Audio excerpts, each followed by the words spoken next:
music editing, and stage makeup. Oh, stage makeup, cool. Awesome. And one of the cool things that we had this week was the Salt Lit guys came and led one of the sessions for the kids conference. And can you tell us a bit about what you guys did leading up to actually leading that whole session? Well, some people were behind the tech desk with Luke, learning about how to do all the lights and the sound, and then some other ones like me and Annabelle, since we emceed that morning session, we wrote a script and we were just like practicing.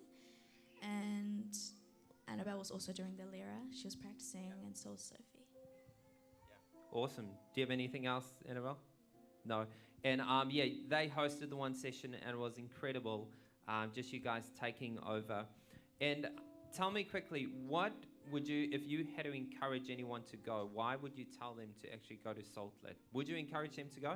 Yes. Yeah. Okay, and why?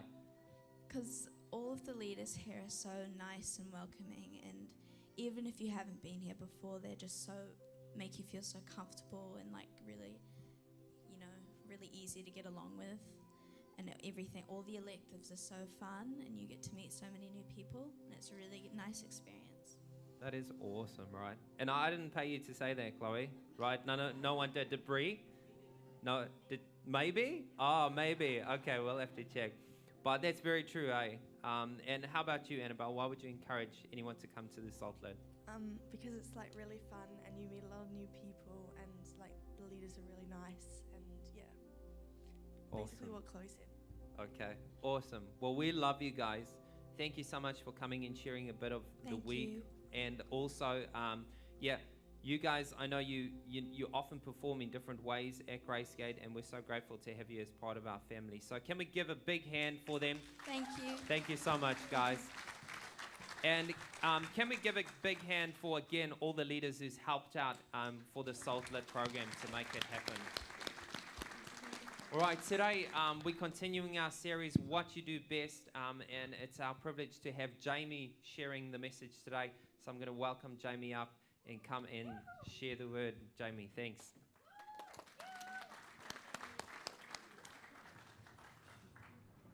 Thanks, Wes. Wow, what a morning so far, eh? Super cool. Just wanted to give a massive shout out to everyone who was at Lit, actually, all the teens who were there.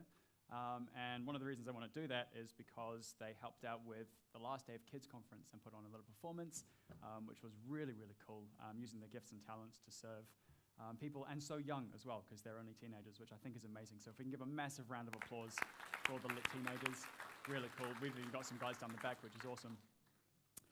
So this is week 3 of our What You Do Best series. And we had Zal's share in the first week, and we had Wes share in the second week.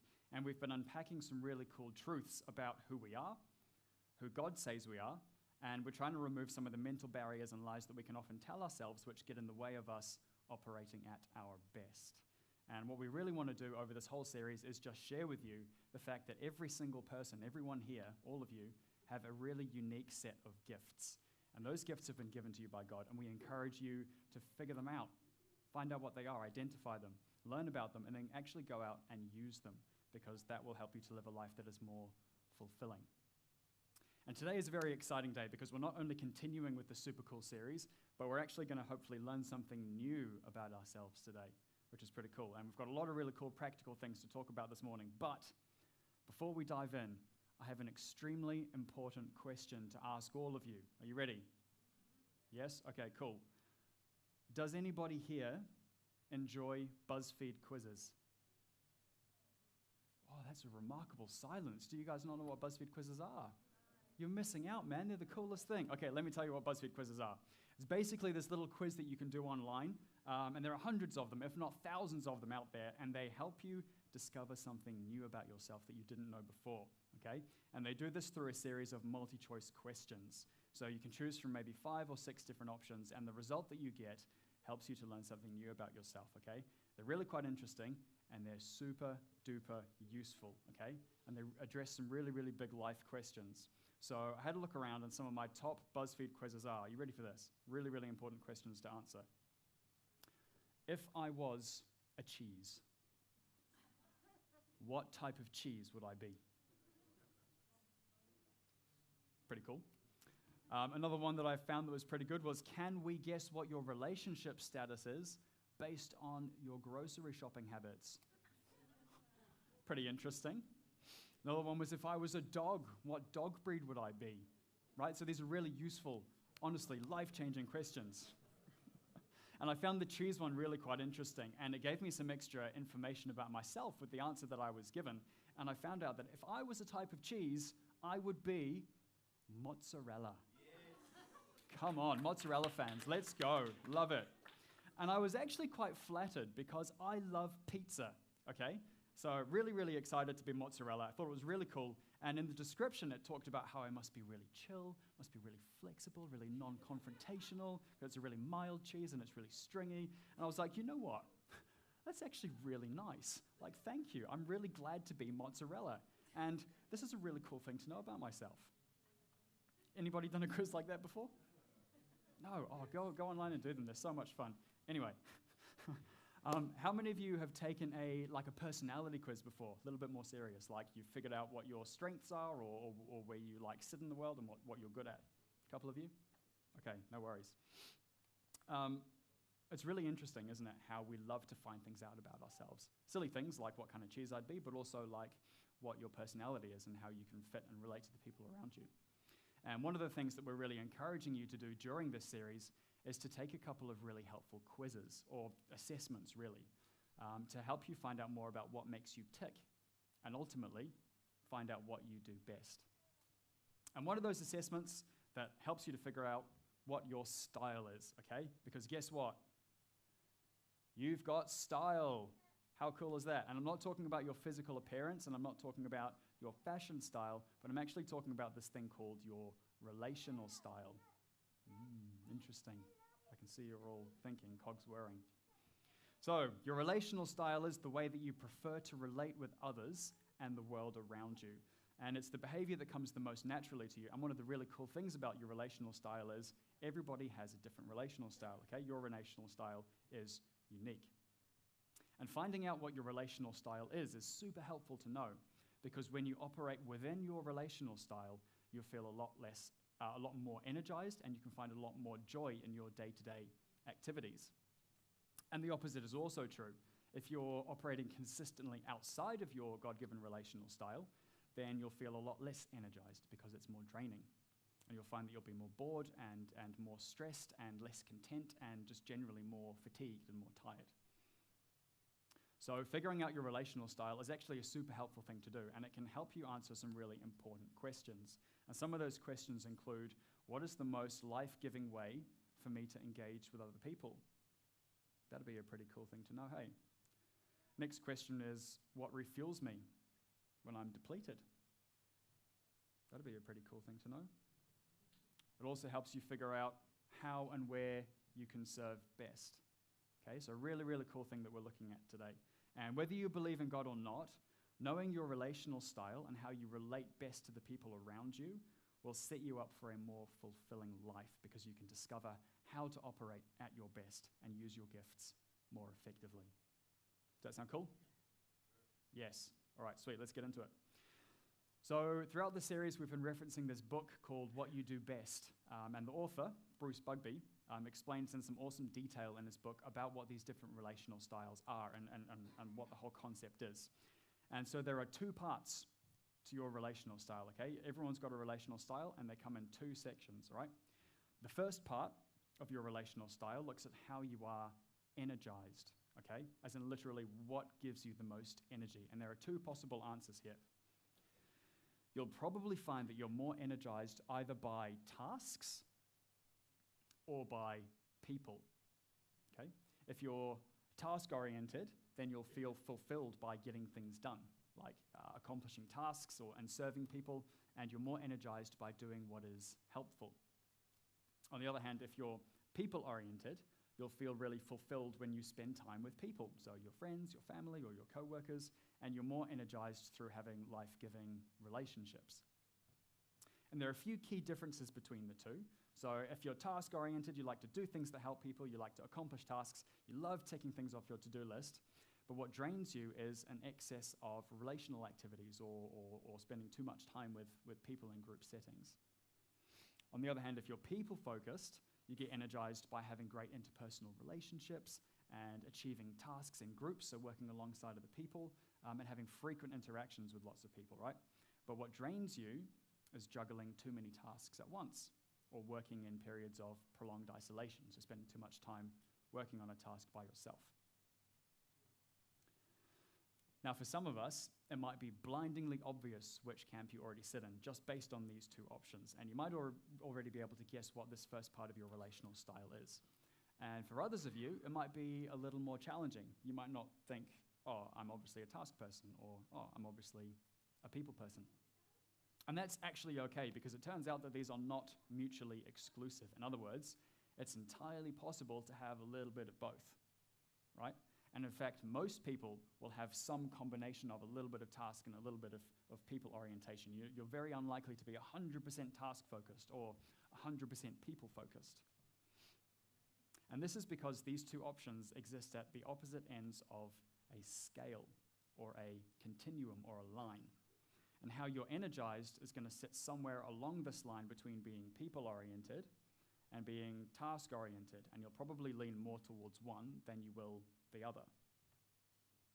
And there's no right or wrong between the two. There's no better option between the two, because both are meaningful and both are very necessary in the world. And it's likely that you're actually able to be both at times, depending on the situation, but you'll probably find that one of these two is more fulfilling for you. So if you've done the relational style assessment already, then you already know which one you find more energizing, which is pretty cool. And if you haven't done it yet, that's no problem, but just have a think for a second. If you could choose between one of these two, which one fits you better? Are you more likely to be a task-oriented person, or are you more likely to be a people-oriented person? Right, part number one done. Part number two of your relational style, over here. It's just as important as the first, and it actually looks at how you are organized, okay? So this is how you order your responsibilities and organize your goals and just organize your life in general. And this also has two possible choices here. You can either be structured or unstructured. Structured or unstructured. And again, there's no right or wrong here, even though the word unstructured might sound a little bit negative. Just like the people or task orientations, both have their place in the world. If you're a structured person, you probably prefer the certainty of a structured schedule. You like planning your priorities and sticking to a predetermined plan. On the other hand, if you're unstructured, you prefer to be spontaneous, and you're more likely to play it by ear and enjoy the freedom of giving yourself lots of options. And there are a few telltale signs between the two if you're not sure which camp you sit in yet. So if you're structured, you probably put everything into files. You like organizing things. You like bringing order to your life. I can see some chuckling and some shaking of heads here. No organization, and that's totally fine, and that's okay. But if you're structured, you're probably detail-oriented, and you like making decisions and seeking closure, and you like things to be clearly defined and having really stable and consistent relationships. On the other hand, if you're unstructured, you like putting things into piles. How's that? And you're less concerned with being precise, which is fine. There's absolutely nothing wrong with that. It's just different. There's room for it. You prefer lots of options and lots of flexibility, and you prefer having a variety of activities, and you don't mind being in situations that are less defined, okay? And surprise, surprise, both of these two options also exist on a scale or a continuum, okay? So you're probably not going to be 100% structured or 100% unstructured. You'll be very pleased to know. You'll most likely lean more towards one than the other. So if you haven't completed the assessment, then that's okay. But have a quick think about which you're more likely to be. Are you a structured person, or are you an unstructured person? Now, because we've got these two separate parts of our relational style, and they've each got two different options, we can actually combine them together visually into a grid. And here's what the grid looks like. And all we've done is we've just put these two scales together. So this way is the people and task scale. So you'll sit somewhere along here between people orientation and task orientation. And this other scale here is unstructured to structured. So you'll also sit somewhere along here. And what we'll find out is that we end up with these four different quadrants, or these four different sections, and those define the four different possible relational styles, okay? So, you guys ready? Do you want to know what the 4 different relational styles are? Yes, awesome. So, up here we've got task unstructured. We've got task structured, people unstructured, and people structured. Does that make sense? Sweet. So you actually sit somewhere on this relational style grid, somewhere in here, and that's based on how task or people focused you are and how structured or unstructured you are. And the further away you are from the center in any given direction, the stronger those characteristics will be for you. For example, if you're way down here towards the people side, you're going to show a lot more of those people orientation characteristics than someone who's sort of just here and only just past the center.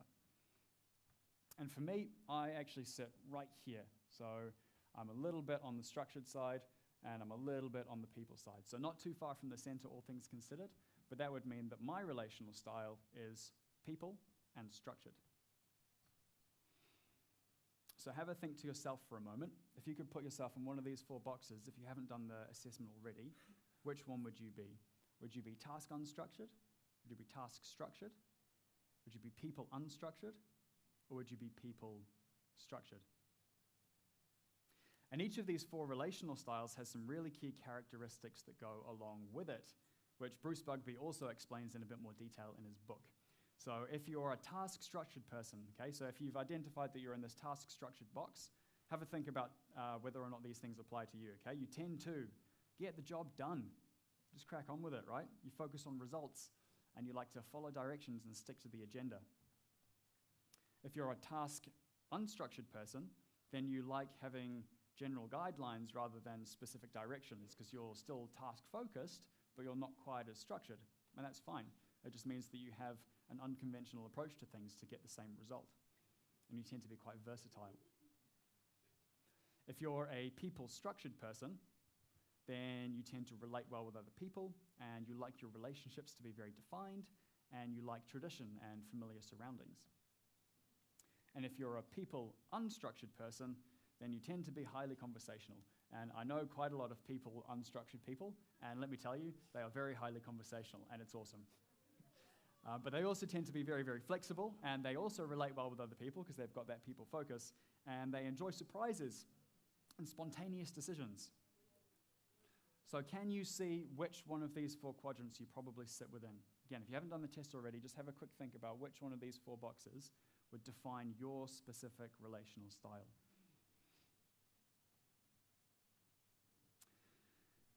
Now, I want to talk about comfort zones for a second, because while you do have a specific relational style that you fit into most naturally, there's actually this comfort zone around your relational style, okay? And it's actually defined by this kind of blue area on the graph. So here's mine, and if you take the assessment online, which I highly encourage you to do because it's awesome, then you'll find that you have this comfort zone right around your specific relational style. And what that means is that you can move a few steps from your relational style and still operate without becoming drained. So this zone here, you'll find is still very energizing. But if you go much further and if you step outside of your comfort zone of your relational style, that's where you can start to drain your battery because it doesn't come quite as naturally to you. And inevitably, there will be times where you need to step outside of that comfort zone. For example, if you're a particularly task-oriented person, you might find that you need to engage in some of those people-oriented skills. Maybe you need to work in a group to achieve some of those tasks. It's unavoidable at times, right? And sometimes you might find that your faith leads you outside of your comfort zone. That was a bit weird, eh? You might need to step outside of your comfort zone because of your faith, which can lead you outside of that. And maybe if you're a super task-oriented person, for example, and you don't have a lot of those people-oriented characteristics, you might still get a nudge from God when you come across a person who needs a bit of that people focus. Maybe because they're isolated or they're grieving, or maybe they have some other relational need. No, that point wasn't quite as good. All good, no worries. Now, in those times, you might need to step outside of your comfort zone to engage in some people-focused conversations. And remember, that can be draining to do, to step outside of that comfort zone. But in those moments, it's really important to remember that you can not only rely on your own strength, but also rely on God's strength. But Imagine what your life could look like if you spent more time operating within this comfort zone of your relational style, in the relational style that energizes you most and doesn't drain you, in the way that you've designed to be. I'd like to do a demonstration today because I love analogies, and I brought some tools because I love tools. So you can think about your relational style as being a tool, and every tool has a specific purpose in the same way that God has given each of us a specific purpose, all right? So have a look right here. I've got two tools here, okay? Shout these out for me. We've got a hammer, and we've got a whisk. Perfect, most of you, perfect. Now, each of these tools has been designed for a specific reason or a specific purpose, right? Which means that they'll be most effective in different situations. So let's say that I want to build something. And here I've got some wood and I've got some nails, okay? So I'm going to build some stuff, right? And the whole goal is to drive this nail into the wood. Use the whisker. Love your suggestion, bro. We'll find out in just a second. So that's the goal, all right? And to achieve this goal, we're going to need to use a specific tool. Okay, cool. Let's try the whisk first, actually. That sounds awesome. All right, you guys ready? The mighty whisk, right? Most households have one, so I think we can agree that it is a very useful tool, right? There's no denying that the whisk is very useful. But what happens when I try to hammer in a nail with the whisk? Anybody guess?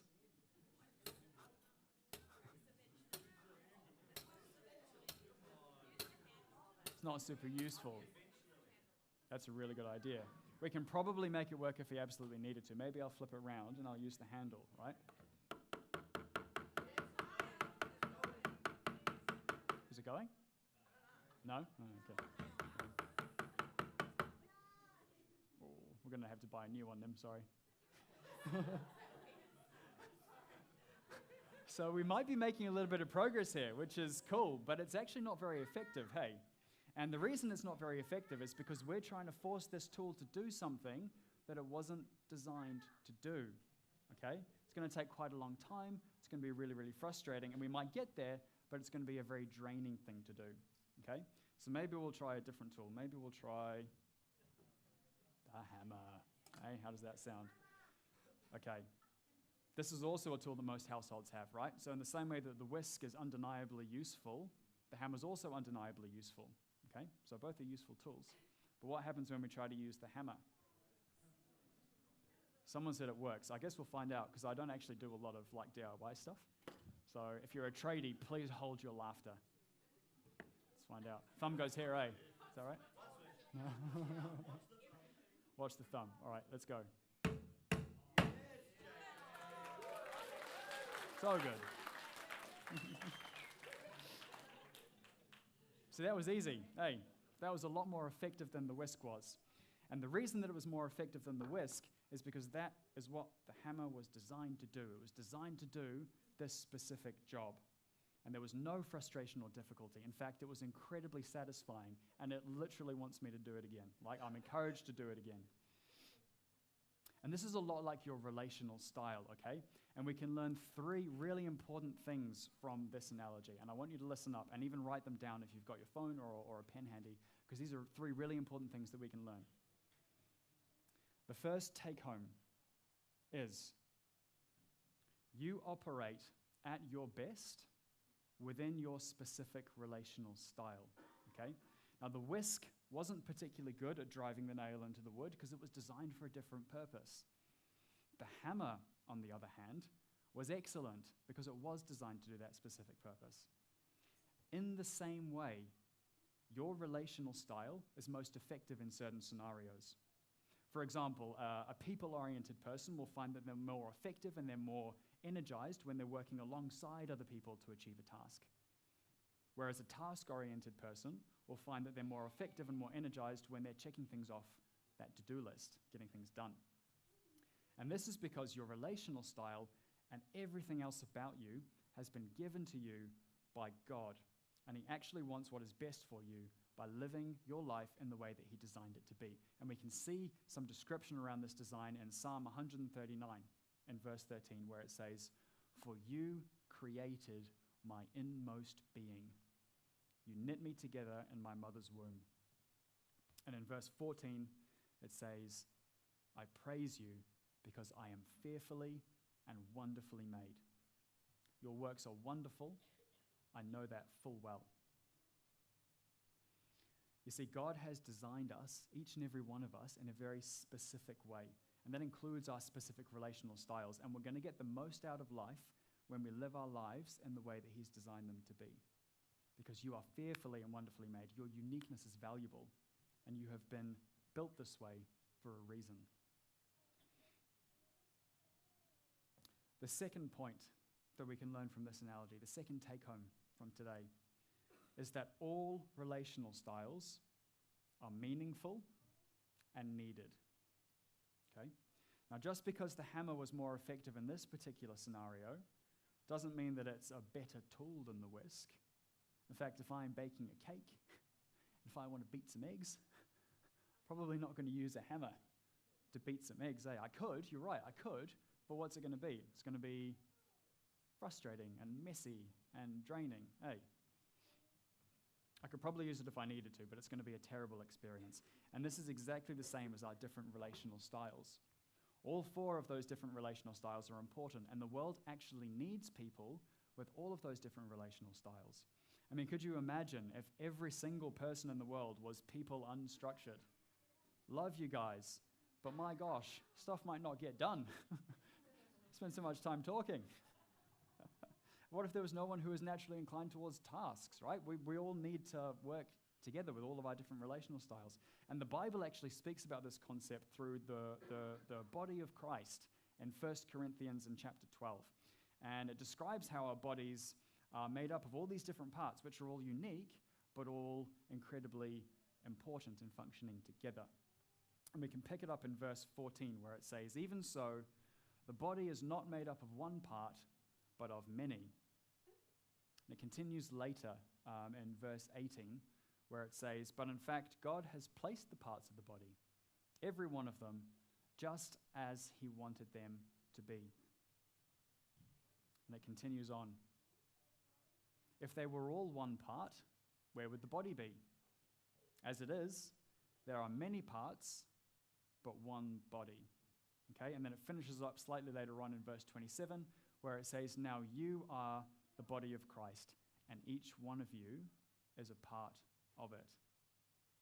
And this speaks very clearly to the fact that every single person, with all of our different spiritual gifts and all of our different relational styles, is important in functioning together to serve God's kingdom and to fulfill our purpose in life.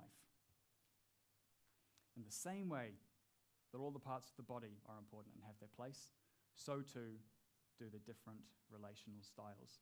Okay, that's point number 2. And the third and final take home from this analogy today is that understanding your relational style will help you to fulfill your God-given purpose. See, before we even started this demonstration, I bet you could pretty clearly guess which of these two tools was going to be more effective, right, in driving the nail into the wood. And the reason that we probably knew that is because we already know what they're made for, right? We already understand them. We know what they were designed to do and where they fit into the world. And in the same way, when we understand what our own gifts are and what our own relational style is, we can also live out our purpose more effectively. It helps us to identify our strengths, and it helps us to identify where we can serve. See, when you understand your relational style and you know those characteristics that come with it, it actually gives you the power to be really intentional about how you position yourself in your life and in the relationships that you have with the people around you. And it means that you can operate at your absolute best and still be energized to fulfill your purpose. And this is really, really important. And it all comes back down to the fact that God actually wants what is best for us. And He wants to help us to find our potential and to help us to find our purpose that He's actually given to us. And check out Ephesians chapter 2, verse 10. And I just love this passage. It says, for we are God's handiwork, created in Christ Jesus to do good works, which God prepared in advance for us to do. When you know and understand your spiritual gifts, and when you know what your relational style is, both of which were given to you by God because we're his handiwork, you can operate at your best to actually do those good works and to fulfill that God-given purpose. It means you can serve fearlessly and wholeheartedly because you understand where you fit. You understand how you can serve. You understand how to relate best to the people around you and where you can get involved and how to use your spiritual gifts more effectively. So my challenge for you today comes in 2 parts, okay? And the first part is actually super easy. It is literally just identify your God-given relational style.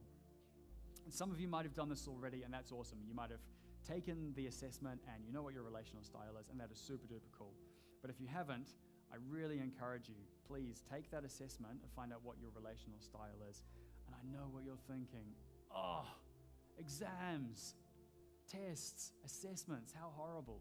But I have some really good news for you because there's only 14 questions, 14 questions, and they're all multi-choice. So it's actually not going to take that long. It'll only take a couple of minutes, but the information that you get out of it is going to be super helpful and super life-giving. So I highly encourage you to do that. And the second part of my challenge to you today is a little bit more involved, but it's a very important follow-on from the first challenge. Because what your relational style is, my challenge to you is to actually get out there and utilize your God-given relational style. Use it. It's all well and good to know what your relational style is, but it's actually only as useful as the effort that you put in to using it, right? If you're a people-oriented person, get out there and connect with people. Catch up with that friend that you've been meaning to see forever, or catch up with someone new who you're getting to know for a coffee, or invite them over for dinner. Find places to serve in church where you interact with people, maybe a greeter or an usher. If you're a task-oriented person, get stuff done, man. Check things off that to-do list. Get out there and do something helpful for someone that's, helpful and helps them out. Find places to serve where you can accomplish tasks that help people. If you're structured, serve in a place where you can give great attention to detail. And if you're unstructured, serve in an environment where you can actually explore options and get creative with freedom and spontaneity. So to finish up today, I just want to reiterate that figuring out what your relational style is so helpful because it allows you to get the most out of life. And isn't that exactly what God wants for us? To thrive and to live a meaningful life while we're here on earth? You see, he made every single one of us with a specific purpose, and he's already laid out his plan for us. And we see this in Jeremiah chapter 29, verse 11. And it gives us some encouragement with this, where it says, "For I know the plans I have for you, declares the Lord. Plans to prosper you and not to harm you. Plans to give you hope and a future." And this is God declaring, not just hoping, not just saying, but he's actually declaring with his authority. He's declaring that he has plans for you. And they are plans that are good. They are plans that are for you specifically. So your spiritual gifts and your relational style are tools that allow you to fulfill these plans and to be who God has designed you to be. So, do what God has designed you to do. Be who only you can be. And if you're not quite sure where you fit, again, if you're not sure whether you even have gifts or whether your contributions are important, remember that God has already laid out that plan for you. He's designed you uniquely in this way, exactly as you are, with your specific relational style and your specific gifts, so that you can use them to make a difference. And trust me, everybody can make a difference. So take that spiritual gifts assessment. Highly, highly encourage you. Super useful. Take that relational style assessment and find out how you've been wired. Because remember, you've got style. Let's say a prayer. Hey God, thank you so much for the way that you've made us, Lord. Thank you for how you've wired us, each and every one different, each and every one unique. because we're your handiwork, Lord. And we trust you. We trust you, God, that you'll help us to use our spiritual gifts and learn about our relational style and help us to implement that so that we can make a difference and live lives that are actually fulfilling, God, because we know that that's what you want for us, Lord. So thank you for bringing us all here today. I pray that we've all learned something, and please continue to be with us as we continue the weekend. In your glorious name, amen.